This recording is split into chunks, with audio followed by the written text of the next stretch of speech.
इन दिनों आप उत्तराखंड की बदलती डेमोग्राफी की खबरें सुन रहे होंगे, लेकिन आज हम आपको इन खबरों की पूरी सच्चाई बताएंगे, जिससे आपको यहाँ की सही स्थिति के बारे में अंदाज़ा लग जाएगा।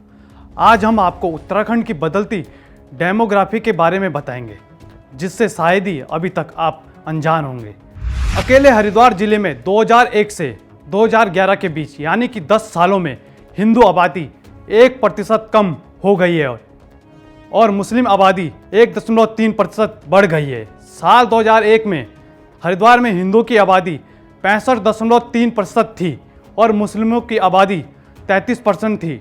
लेकिन 10 साल बाद 2011 में जब जनगणना हुई तो हरिद्वार में हिंदू की आबादी 1% कम होकर 64.3% रह गई और मुसलमानों की आबादी में 1.3% की बढ़ोतरी से 33% से 34.3% पहुंच गई।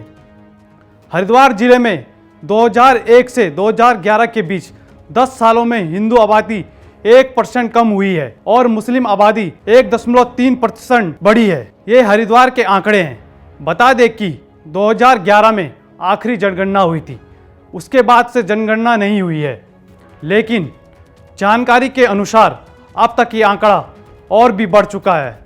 वहीं अगर पूरे उत्तराखंड की बात की जाए तो वर्ष 2001 से 2011 के बीच पूरे उत्तराखंड की आबादी में 2% हिंदू कम हो गए हैं, जबकि इन्हीं 10 सालों में मुसलमानों की आबादी 2% बढ़ गई है।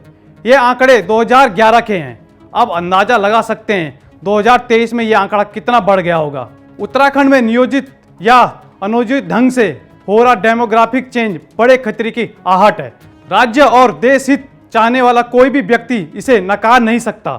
राज्य गठन के बाद से कांग्रेस और भाजपा की सरकारें आई और गई, लेकिन इस आहट को सुनने में नाकाम रही या किसी सियासी लाभ के लिए जानबूझकर नकारती रही हैं। अब यह स्थिति विकट होने के कगार पर है। अब भी सरकार, प्रशासन, पुलिस को सतर्क रहने की हिदायत दे पाई है। देश में कई भूमि खरीदने के मूल अधिकार की रक्षा करना बेशक सरकार का दायित्व है, लेकिन किसी मूल अधिकार के दुरुपयोग को रोकना भी तो सरकार का ही दायित्व होगा। इसका बोध राज्य सरकार को अब हुआ है। उत्तराखंड में जनसंख्या की परिवर्तन यानी डेमोग्राफिक चेंज प्रदेश ही नहीं देश के लिए घातक हो सकता है। यहाँ सरकार को भले ही देर से सही पर समझ में तो आया। अभी भी अगर ठोस निगरानी शुरू कर दी जाए तो स्थिति बदतर होने से बच सकती है। हमसे जुड़े रहने के लिए हमारे YouTube चैनल को सब्सक्राइब करें और नई वीडियो की नोटिफिकेशन के लिए बेल आइकॉन को दबाएं।